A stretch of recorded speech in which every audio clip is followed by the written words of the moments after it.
Okay, we are live, Supervisor Hopkins. Thank you so much for joining us today.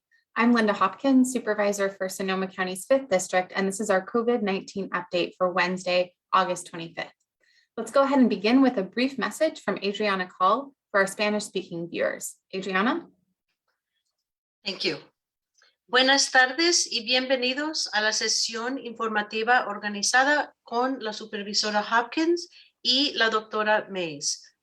Esta sesión se transmite directamente por YouTube con interpretación al español.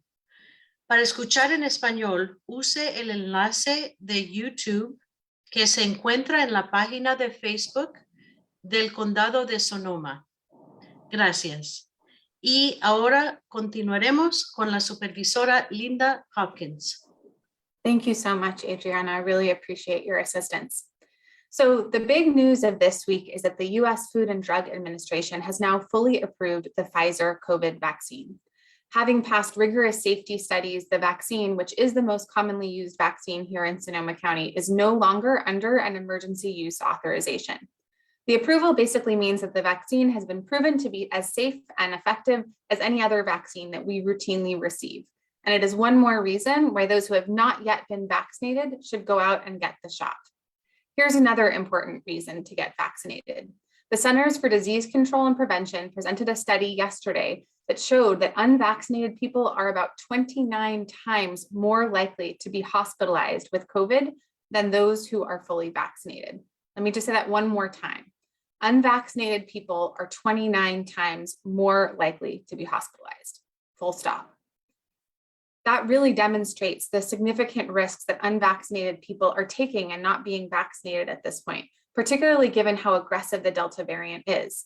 This version of COVID is much more contagious than previous versions. That's why more employers, businesses, and organizations, from schools to hospitals to concert venues, are now starting to require proof of vaccination before entry is allowed. Here in Sonoma County, law enforcement, fire, and emergency management personnel, as well as all county workers, are already aware that they will have to start showing proof of vaccination or agree to being tested for COVID each week. We plan to discuss all of this during our briefing today. We also will be addressing many of your questions about what's happening in our schools and students that are back in class, and how schools are responding and plan to respond when cases of COVID turn up. As a parent, I'm really looking forward to this conversation, and to help us with some of these questions, we are joined today by Sonoma County School Superintendent, Dr. Steve Harrington. Thanks so much, Dr. Harrington, for being here today. We also do have some news to share about the reopening of the Sam Jones Hall homeless shelter in Santa Rosa, which has been closed to new occupants due to a COVID outbreak since early July. We are also joined by Adrienne Mertens from the City of Santa Rosa, who will be providing us with an update from the city. At the end of our presentation, our communications manager, Paul Gullickson, will be monitoring our question and answer portion of our program. So if you'd like to submit a question, there are a few different ways that you can do so. Please go ahead and put it in the comments area of Facebook or the YouTube page that you are watching, or you can also submit them to publicaffairs@sonoma-county.org. Again, that's publicaffairs@sonoma-county.org, or you can go ahead and utilize Facebook or YouTube. Really want to make sure that we have an opportunity to answer all of your questions. And we've got a whole host of experts on the panel today who would be able to provide you with additional information. But now I'd like to go ahead and turn it over to Dr. Sundari Mace, our public health officer, for an overview of the current state of the pandemic and our vaccination campaign. Dr. Mace? Great, thank you so much, Supervisor Hopkins. First, the good news. As of today, Sonoma County has fully vaccinated 73% of our 12 and older population, with another 8% that are partially vaccinated. In all, 81% of our eligible residents are now at least partially vaccinated. The other good news is that we're seeing an increase in the number of vaccinations that are occurring in our county. At this point, we're seeing our numbers go up about 1% a week. Nonetheless, we have a ways to go. 19% of our population still hasn't had a single dose of this critically important vaccine. We hope that the full FDA approval of the Pfizer vaccine will encourage some of the holdouts to go and get vaccinated. While the unvaccinated population is shrinking, nearly all of our recent hospitalizations and deaths have occurred among this group. And these are preventable deaths. Vaccinated individuals can still contract COVID, but they're more likely to be asymptomatic and have mild symptoms. Getting vaccinated is by far the most important thing you can do to keep yourself, your family, and the community safe. As for schools, we've now had several weeks of data from full-time in-person classes to observe how COVID is impacting our schools. As of last week, there have been 38 cases of COVID-19 among 32 students and 6 staff, all of whom were present on a school campus while infectious. These cases stemmed from 16 elementary schools and 8 high schools, and at least 4 of the cases became infected through contact with positive cases at school, meaning that on-site transmission is occurring in schools. This is part of the reason why I issued a health order this week, moving up the date of compliance for all school personnel. That would include teachers, staff, any workers, including volunteers, parent volunteers. So we're moving up the date of compliance for all those personnel to get vaccinated or undergo weekly testing from October 14th to September 24th.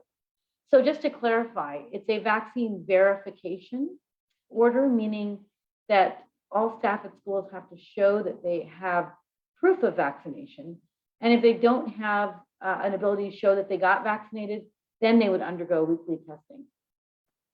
Schools are congregate settings, and we know that the virus spreads more rapidly in congregate settings. Also, we know that our under 12 population doesn't even have a chance to get the vaccine now. So in the elementary school settings, we have even more of a risk.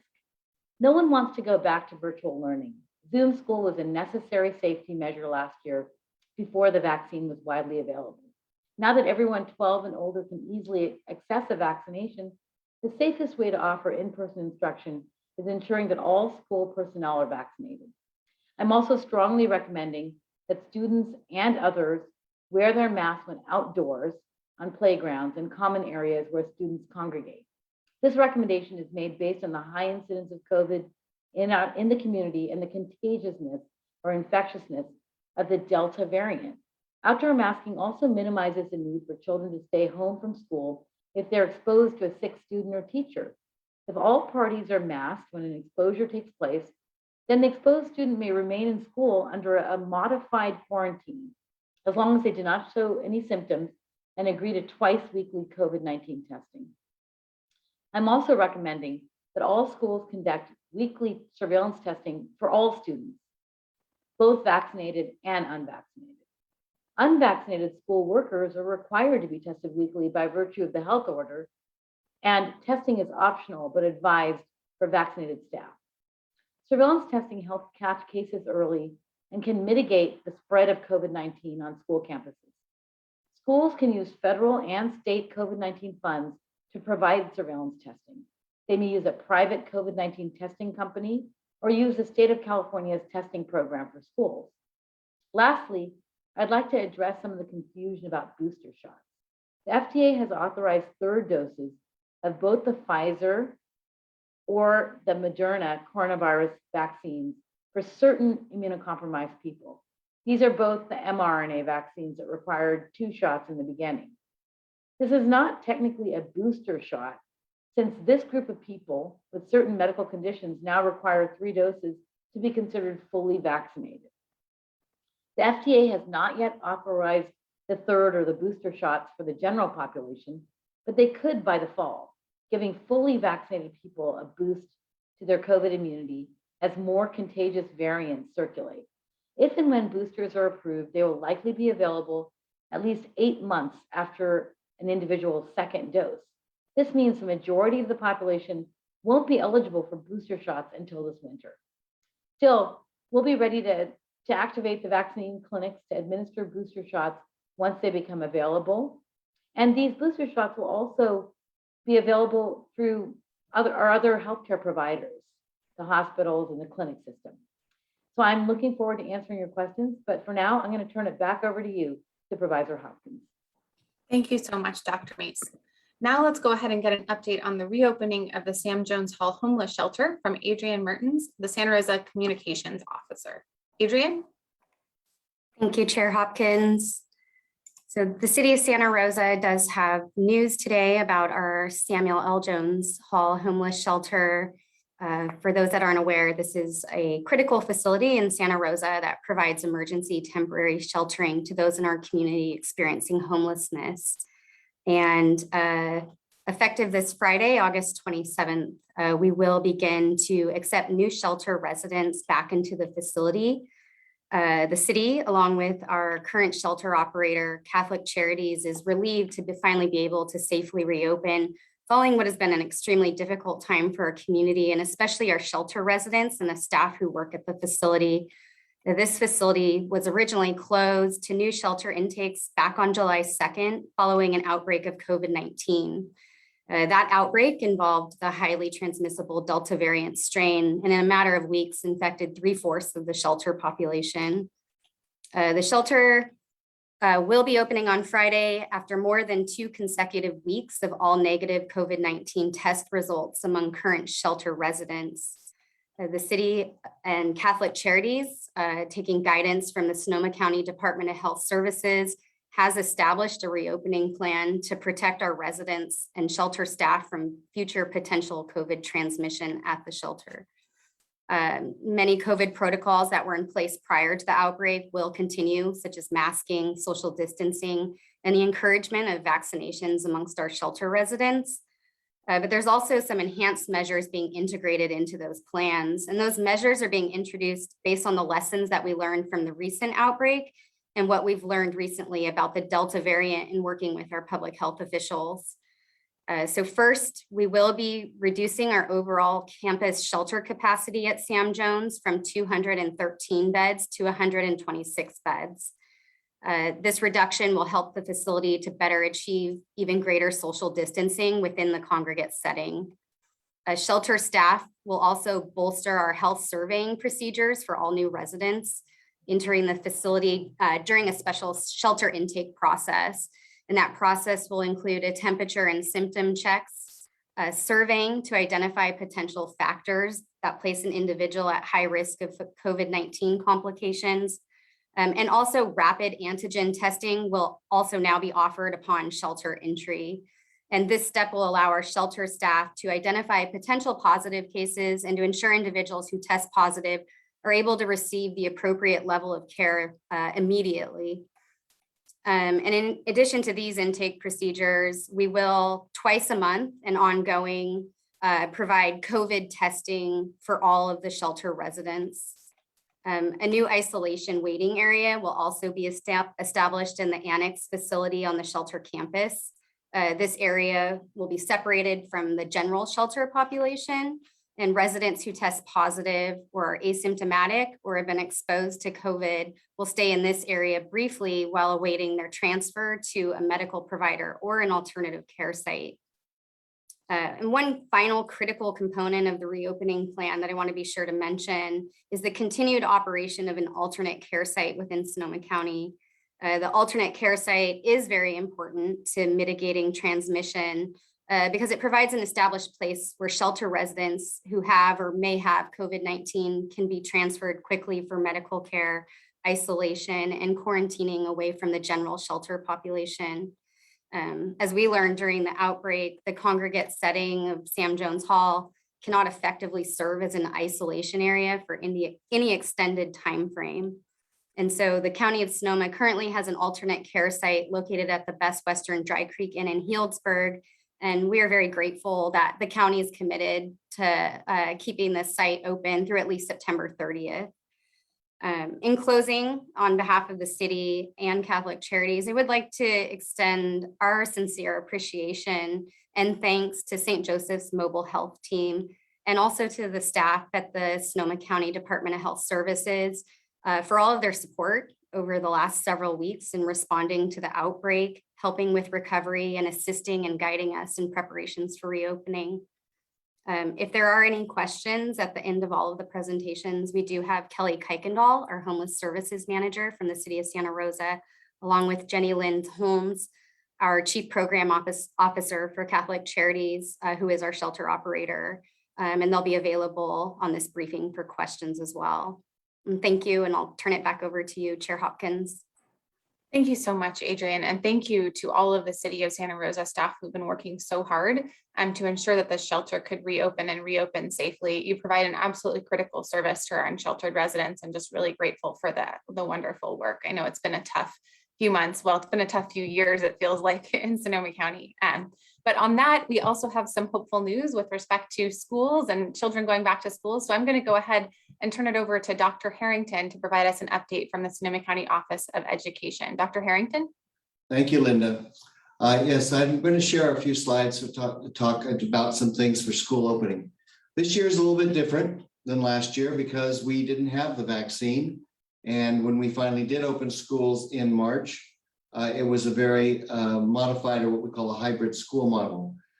This year we have opened our schools, and unfortunately we're in the middle of a surge, but we did do the opening. So we know that in-person learning is the best option for all of our children. It gives them the best social development possible. And we're committed to keeping this option in place for the year. That is the state's directive to all public schools, private schools, and charter schools and parochial schools, that they would stay open and that they would open under and operate under the California Department of Public Health's guidelines. We work closely, Dr. Mason and I meet weekly, and then we have periodic meetings with the 40 school districts, as well as the private, public, and charter schools in the county. And the whole focus of these meetings is to keep children and staff safe at school. Schools are facing many unprecedented challenges this year. Now remember, school's been open for 2 weeks, and an extra layer of responsibilities lays over the school as it deals with the reopening. Districts are adapting to all the new rules, and the rules are somewhat different than last year's rules, and the virus is an ever-changing environment, so the rules change as we have to deal with it. COVID monitoring puts great demand on the teacher and the school and the staff time. It's an extra set of demands besides the regular teaching demands. So as we face this virus together, we want to do what's best for our students. We ask for your help and understanding as districts work through these transitional changes. We've been operational for 2 weeks now, and we're working out the bugs, as I would like to say, as we deal with this reopening plan. Our theme is reconnecting, restoring, and reimagining schools this year. It's very important to create as many environments where we reconnect person to person and restore the value of what is to be taught in our schools and reimagine new ways to do that. We have added at the county office 15 mental health, social, emotional support counselors to districts to call on should they need support. Now, some of our larger districts are independent and have their own social emotional support staff, but we do have smaller districts who don't have that same resource. So the county office has gone ahead and staffed up for this purpose. And when you think about it, the Sonoma County child has experienced 3 major federal disaster fires, 2 major community evacuations, 1 federal disaster flood, a pandemic, and of course, we've had power shutdowns, and we've had smoke shutdowns for polluted air. Keep in mind that the average 5th grader has not attended 1 complete school year. It has always been an interrupted cycle. So just to provide a normal year as best we can is what we're trying to do. Professional development is support to children in reconnecting. We wanted to address the unfinished learning. But part of that, first, we need to reconnect with our schools. We need to reconnect with the children. We need to build a relationship with those students. And then learning lessons from last year's distance learning opportunities, we've learned how to utilize technology in a variety of formats and delivery models. So that's one of the things that's a positive to this dramatic change that we had to deal with last year. Integrating a mixed media or mixed platform in a classroom is beneficial to everyone.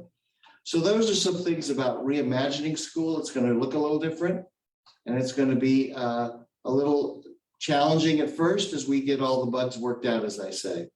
Next. Vaccinations. We have had an active participation plan in vaccination. We, earlier in the year, provided vaccines to over 9,000 Sonoma County K-12 workers. And on top of that, we had another 3,000 My Turn slots provided to teachers and workers. And we had additional slots through our health clinics around the county. And right now, we estimate that 85% of all our teachers or workforce are vaccinated. Parents and family members can help by getting vaccinated as well. We have a duty and responsibility to protect one of our most prized possessions and natural resources, our children. And the goal for our youth is currently by September is to have the 12 to 17-year-olds vaccinated at 70%. Now we're already in the high 60s, so we feel very positive about reaching that goal. Remember, these students were eligible 5 months after the adults, and they've done a fantastic job of getting vaccinated. If you want to learn more about getting an appointment for our vaccine clinics for children, which are on several school sites, go to scoe.org/vaccines. Remember, all school workers, including volunteers, as Dr. May said, are required to be fully vaccinated or undergo weekly testing by September 24th. We have initiated that and that's an advancement of the state order because Dr. Mace wanted to stay ahead of any potential surge of the Delta variant. Excuse me. Anyway, so we are in progress in doing that. And I can only speak for my own operation. We're at 95% vaccination rate, and we are working on a plan for those that have not met the criteria going forward. Next slide. That's the last slide. Okay, on behalf of my county office, and once again, on behalf of the county health department, I want to thank the cooperation we have experienced. And now I turn it back to you, Linda. Thank you so much, Dr. Harrington. And I'm just really grateful for your leadership over at the Sonoma County Office of Education and the close partnership as we tackle this, unprecedented situation here in Sonoma County, and really appreciate your presence at these briefings to be able to provide answers. I think we're going to get a lot of questions about schools.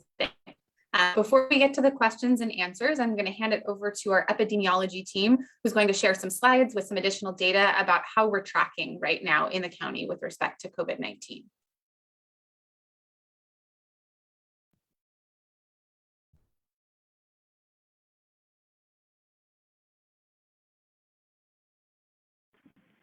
Okay, thank you very much. My name is Julia. I'm an epidemiologist with Sonoma County, and I'll be talking about school cases. So since January, so in 2021, there have been 262 reported school cases among school-age students. So this is just K through 12 schools and not including those that just occurred on sports teams. And of those, 141 of those cases were in elementary schools, 86 were in high schools, and 35 were middle school cases. So in terms of the trends, so it might be a little bit hard to see the dates here, but on the left is January 1st, and it goes through August of this year. This is the school cases by week for both elementary, high, and middle schools. So you can see, at least since schools reopened around August, we've seen more cases in elementary schools and then high and middle schools. Since opening for fall instruction, we've seen 83 school-related cases, and again, this excludes sports-only cases. 55 of those were elementary schools, 21 high school cases, and 6 middle school cases. And then we did have less than 5 cases in special education schools. So this in total is 68 students and 15 staff. And then here's just an epi curve, and you can see the staff and students since school reopened. And just to point out, some schools did open as early as the 22nd of July, but most schools continued to open, and most schools opened mid-August, which is why we're seeing this jump. In terms of transmission, it's hard a lot of times to know exactly where the exposure source occurs or where someone did get COVID. 89% of these report unknown exposures, but 23% of cases were household or other known contacts, close contacts. 8 of these cases were documented or reported on-site exposure. 4 reported community exposure, and then another small number had travel-related cases. In terms of on-site transmission, we've gotten a couple questions about this, so I just want to point how we document on-site transmission is close contacts are identified to known cases, and then we track them to find out if they later become cases. Or an exposure is reported to have been or likely have been on campus for the case investigator when the case is asked how they were exposed. And we did have one outbreak reported, and an outbreak is defined as 3 or more positive epi-linked cases. So we did see at least one outbreak reported since fall instruction began. And all of these on-site transmission was reported student to student. Okay, I think that's all my slides. I'll hand it back over to you.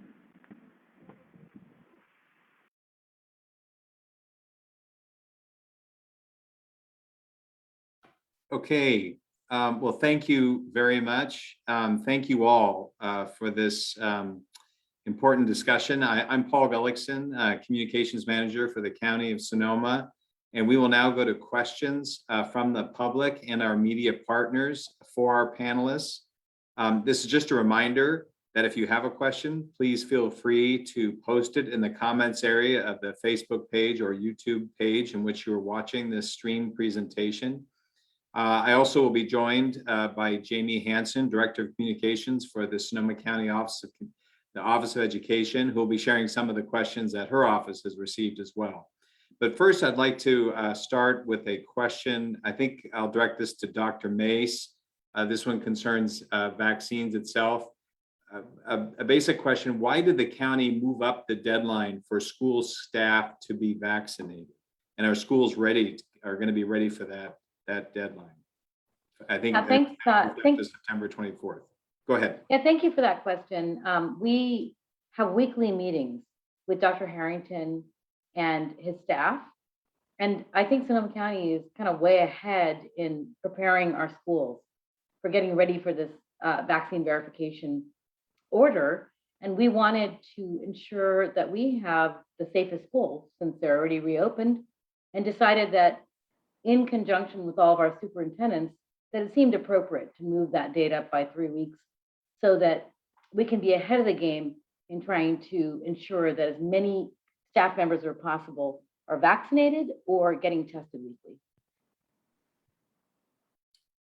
And on that note, we just heard a presentation that said we have had 83 cases reported in our schools since the start of the school year.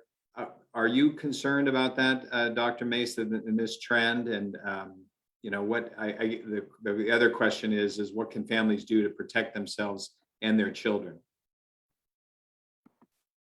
Yeah, thank you so much for those questions. You know, we knew that we're going to see cases when we go back to school reopening, and we're tracking those cases closely. I am concerned that we're seeing a lot of cases.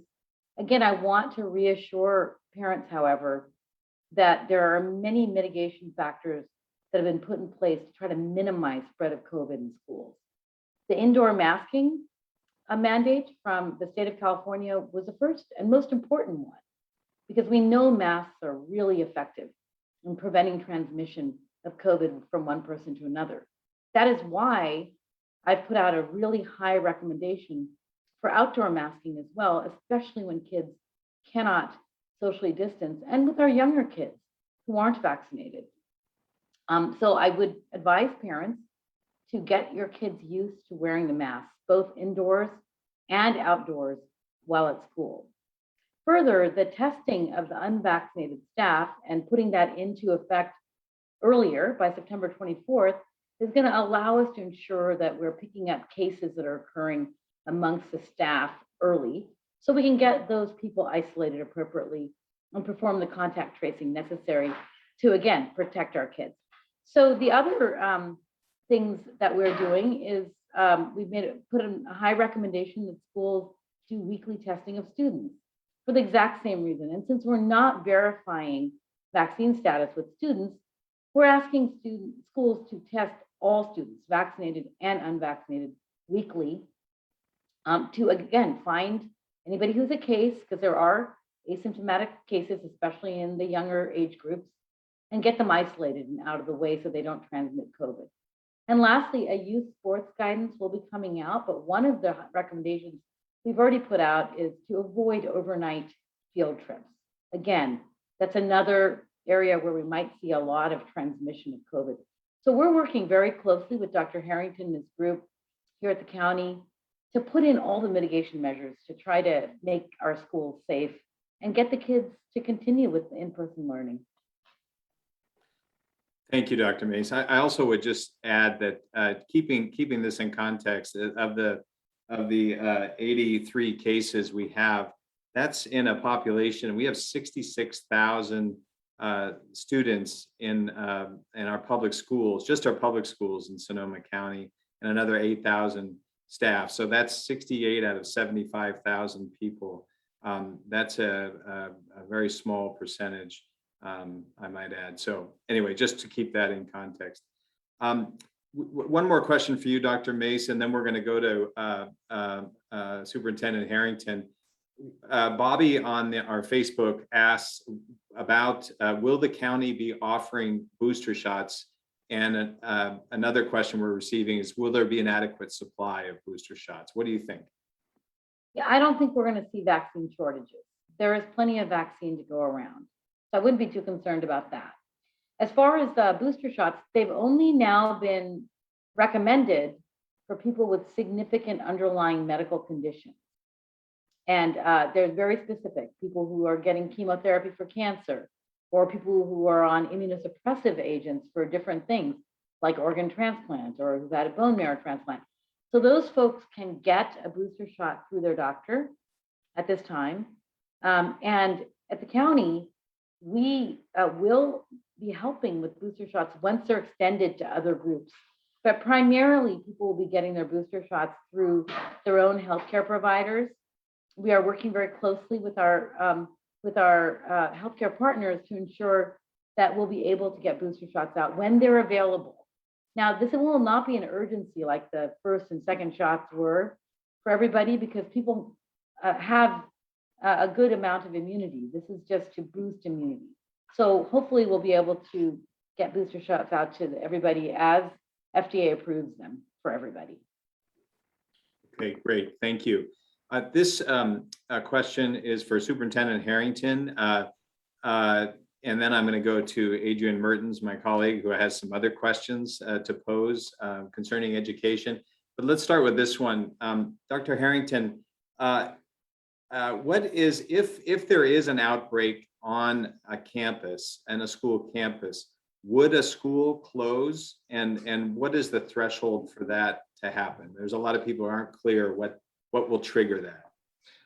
Well, basically, that's really a Dr. Mace question, because they make that call and make that determination. The idea, though, is that schools will work with the health department. First, it will look at the class and see the percentage of students affected within that class. Then they'll look at the number of classes that might be affected. And then they'll look at the whole school population in perspective. So I'm not saying that it couldn't happen, but it's probably it's going to be rare that it would happen.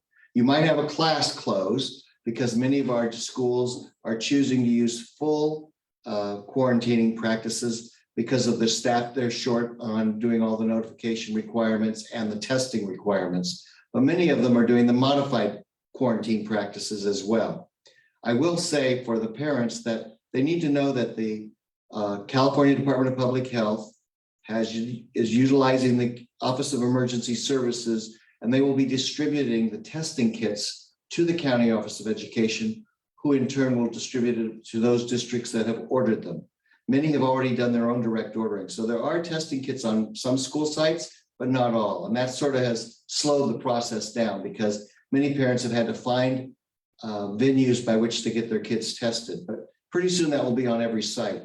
We're waiting for the delivery of the test kits from the state. Okay, great, thank you. Jamie Hansen, do you have some questions you'd like to pose as well?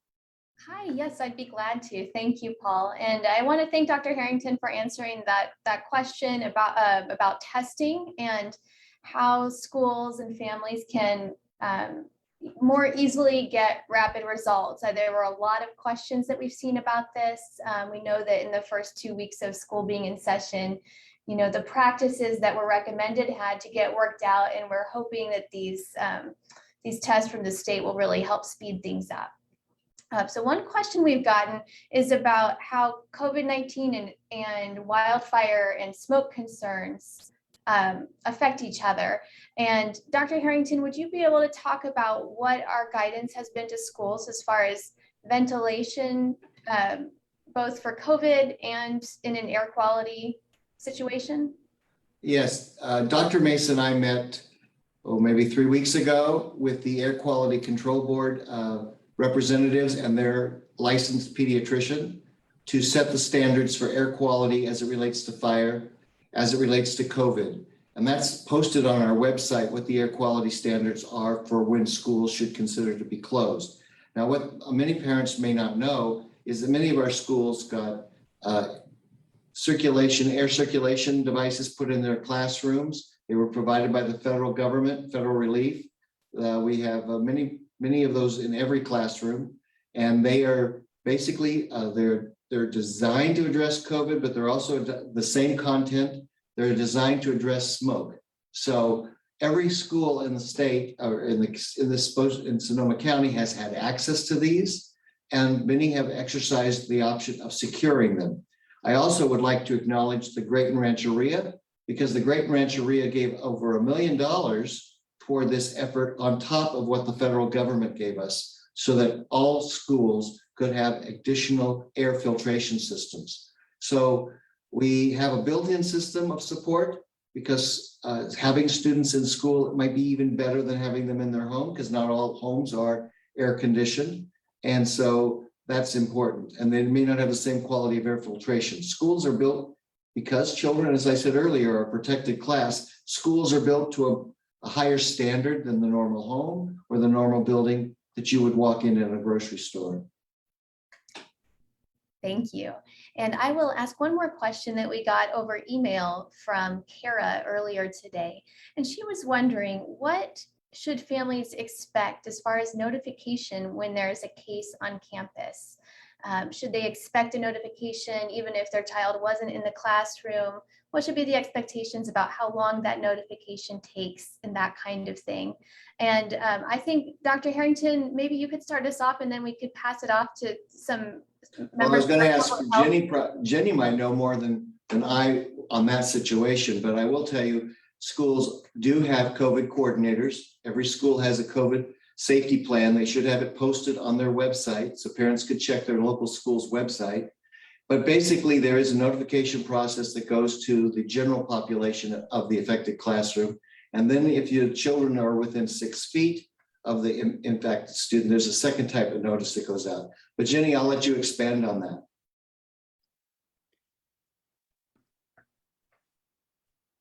Hi, everybody. So I'm a nurse on the schools team here at Public Health.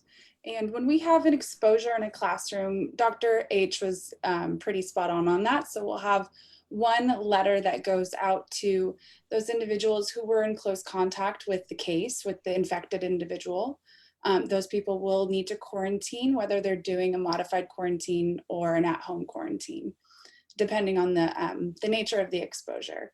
And then the rest of the classroom, who were not necessarily close contacts, but were in the same indoor space with the case, will receive a separate notification, just letting them know that there was someone in the classroom or on site that was infectious while they were there.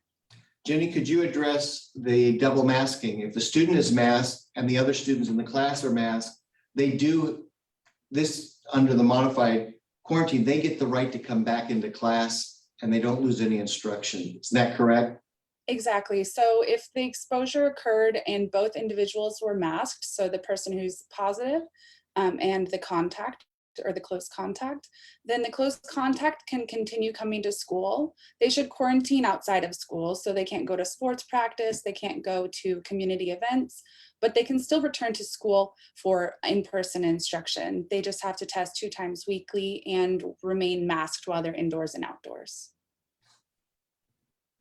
Thank you. I'll ask one more question that we have received here at SCO and then pass it back to my colleague, Paul. So a question that we've gotten from families is, when there is an exposure and a child does have to stay home and quarantine, what are the options in place for them to continue their learning from home while the rest of their class is in person? Dr. Harrington, would you be able to start us off with that one? Well, yes, I'll be able to start you off. It's probably not the best instructional model to use, but we've had to develop additional support packets, study packets for those kids. Used to be when you would travel with your family, you'd have additional work packets. Unfortunately, the interaction or the asynchronous interaction with the class, synchronous interaction with the class is no longer a requirement while they're out those 10 days. If they are going to be out longer than 10 days, they should consider, because of their concern, they should consider enrolling in what is now called independent study. We do not have, under this current budget year, the option of offering distance learning like we did last year. Distance learning is not funded, and distance learning is not an offering districts can make. So we're sort of in this in-between limbo between 10 days and 15 days, so that we have to go to a more traditional practice of study packets to keep the class or the students engaged. Thank you, Dr. Harrington. Passing it back to you, Paul. Great. Thank you, Jamie. I have one more question I'm going to direct to Dr. Mason, our health team, and then I'm going to take some questions from our media partners. Dr. Mason, there's some confusion about what kinds of tests you've called for surveillance testing in schools for children, but Elizabeth is asking some questions as to whether or not, is it a PCR test they have to have? Is an antigen test going to work? And there's also questions about where can we get testing, because testing is hard to come by nowadays, we're hearing. So. Yes, thanks so much for that question. So there are different types of tests for COVID. Many of you are probably used to the PCR-based test that maybe you've had at OptumServe or at any one of the other clinics that we've had. That is a test looking for the actual genetic material of the virus, and it takes longer. It can take up to 2 to 3 days for results to come back. And at the height of the pandemic, when we didn't have good turnaround times, it was taking up to 7 days. So now we have another option, and that's an antigen test. It's also a swab, but it's a very rapid test. You can get your results within 15 minutes. And just thinking about the ease of that test, it's a really good test to do in a surveillance setting like this. Now, the downside of using that antigen test, it's not quite as good a test. So you might get more false negatives, which we're actually much more concerned about than false positives, especially in people who don't have symptoms. The good news is the test improves with the number of times you do it. So if we're testing weekly or twice a week, definitely twice a week, the test gets a lot better. So we are giving schools and all other settings really the option of doing either test. And I believe schools are trying to put into place a mechanism for the testing as well. So I hope that answers some of the questions. Again, a really easy to use rapid test is probably easier to implement in these settings. Great, thank you very much. We're now going to go to our media partners, and I'm going to start with Martin Espinoza of the Press Democrat. Martin, are you with us? Yeah, I'm here. Can you hear me okay? Yes, you sound good. Thanks. Hi, Dr. Mace. I wanted to ask you about sort of the state of our hospitals right now here in Sonoma County and hospitalizations. We seem to have hit in the last 10 days a sort of a plateau. We're not climbing anymore the way we were at the beginning of the month. And I'm just wondering, since those do lag case rates, and it looks like we're also seeing some plateauing of our case rates as well, what are you seeing, and what are our local hospital officials telling you about what's happening at our local hospitals right now? Well, we still have a lot of COVID patients in the hospital. It's 78 as of today, but you're right. It was in the 80s a few days ago. And I wouldn't say it's a trend yet, but it certainly looks like it is plateauing, as is our case rate. And that's all good news. And maybe some of the measures that we put into place, like the indoor mask mandate, are helping that. I'd like to think so. But our hospital partners are seeing a lot of people in the hospital, not only due to COVID. There's also more patients in the hospital from what we call deferred care, meaning that patients that didn't seek care last year are ending up in the hospital now, more likely with conditions that potentially they didn't seek care for last year. So our hospitals are definitely stressed. We're not to the point where, we're saying that they're overwhelmed, but they're definitely stressed, and we're working with them, talking weekly to see how things are going. I was talking to somebody over at Kaiser, and they were also pointing out that just that point that you're making, that they are providing other care, saying that since so many of their patients right now, their COVID patients, are unvaccinated, it would just be kind of a relief if they could reduce that number, encourage more people to get vaccinated to do exactly that. Can you tell me what share of our hospital patients right now, of those 78, are unvaccinated? Yeah, 80% are unvaccinated. And that remains the same for the patients who are in the ICU. So there's still, a significant increased risk of getting really sick with COVID and ending up in the hospital and perhaps even the ICU if unvaccinated. So absolutely, vaccination is going to be the solution to trying to get the numbers down of hospitalized patients. Thank you. And I'll just add that of fully vaccinated persons in the hospital, all of them have significant underlying conditions or are over, age 65, 75 or so. That's not the case for a fully vaccinated person who's in the hospital right now? Yeah, so fully vaccinated people who are in the hospital tend to have underlying medical conditions. I meant for unvaccinated patients. No, we're seeing the younger age group hospitalized amongst the unvaccinated. Okay, let's go to Kaylee Tournay of the Press Democrat. Kaylee, can you hear us? Hi, yes. Can you all hear me okay? Yes, you sound great. Okay, great. Thank you so much. I wanted to ask a question about communication and kind of transparency with regard to, cases at schools. I heard from, a number of parents in the past couple of weeks where maybe they got one notification from their school, kind of that campus-wide notification that, hey, there's a case on campus, but then, heard that there may have been at least a couple other cases, but only got one campus-wide notification. And I guess I'm kind of curious, how can parents find out about, not just cases, which are one thing, close contacts obviously are the big concern with cases, but, if there's an outbreak or, even more serious, multiple outbreaks, like what are parents' best kind of places? Is that something that county health is advising school districts on with their communications? I don't know who might be able to speak to that. If you can, probably partly at least Dr. Harrington, but I don't know if anyone from county health can kind of talk about whether you all are a resource for that sort of information as well. General notification letter goes out when you have been exposed to an individual on campus, but you may not be a close contact. So you get the second letter for close contact. Monitoring within your classroom is done by close contact. Most of the class would be noticed, and then the close contacts, the people sitting within 6 feet of that child would be noticed. But the multiple class exposure, we don't do a general notice. We're not required to do one. I don't know if schools are doing one, but I would defer to the school health team, the nurses, because they would probably intervene at that point in time if there were multiple cases in one class.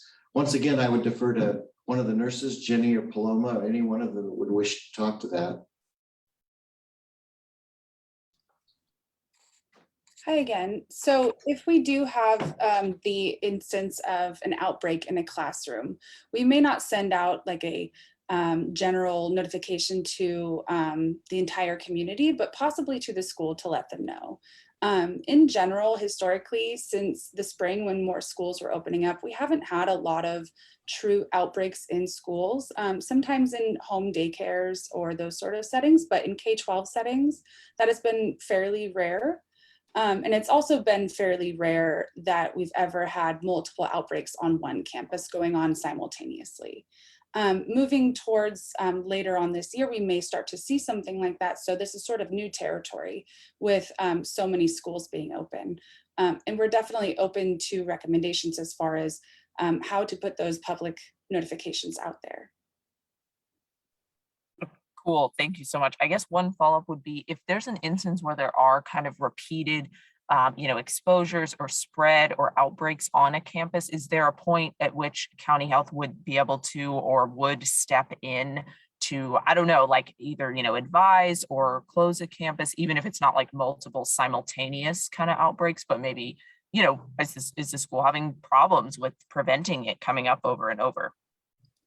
That's a really good question. And that's definitely what our team is sort of geared towards doing. So when we do learn of an exposure, that's one thing. But when we discover that a certain classroom or a certain school is having multiple exposures and then possibly multiple instances of on-site transmission, that is definitely where our team of nurses takes the opportunity to educate that school or educate that class or something in order to figure out where is there a lapse. Maybe there's a break in the chain there in the mitigation measures that should be in place. I think one other thing that might follow up here is that oftentimes the nurses might go out and observe the school and its practices to see if there's a flaw in the system at the site, just to give feedback to the school site and the district, how to tighten up the system, as it were. But when you look at this total school population in this county, which was 66,000 in public schools, and then you add another 4,000 to 5,000 on top of that, you're at 70-some thousand students plus another 10,000 school workers.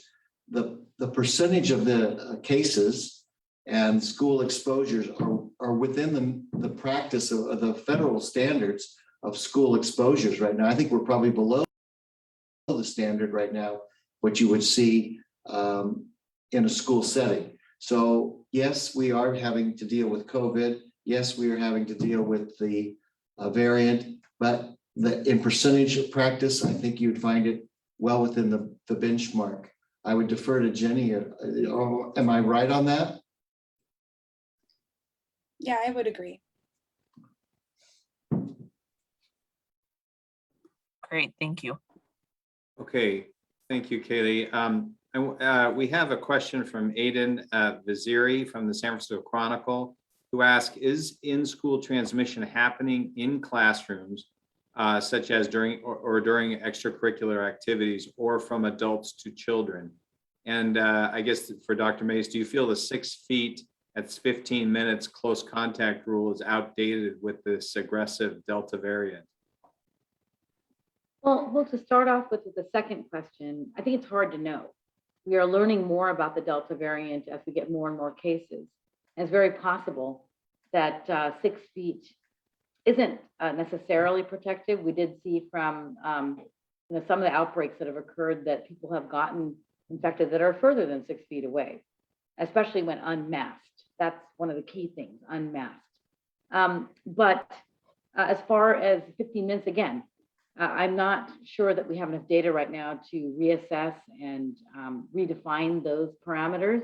And I would like to have Julia, perhaps from our EPI team, talk about where the transmission is happening. Julia, if we have that level of information.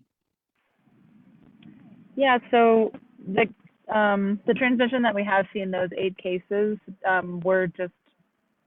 we're in classrooms. That's the data that was presented here is just in classrooms. It doesn't include extracurricular activities, sports, any like summer schools or anything like that. So this is just in classroom transmission.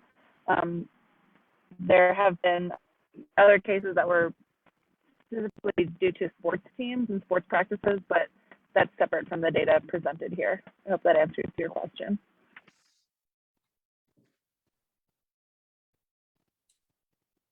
Okay, I hate to draw this to a conclusion, but we are at the top of the hour and we need to wrap this up. We know there's a lot of questions out there. We hope to do this again. But we want to thank you all for taking part in this COVID update for today, Wednesday, August 25th. We especially want to thank our Spanish language interpreter, Jordy, and our ASL interpreter, Elizabeth, and for all of you for participating. We want to remind you all that we will be hosting a similar briefing tomorrow, Thursday at 4 o'clock in Spanish, where we'll be sharing much of the same information. So please pass the word. Recordings for both of these presentations will be posted on the county Facebook page and or the YouTube page. So we encourage you all to share these links with your friends and family, as we know there are a lot of questions out there about our current situation. In the meantime, we hope you all have a good and safe rest of your week and that you will join us back here again next week on Wednesday at 4 p.m. for another COVID update for Sonoma County. Until then, take care, everybody.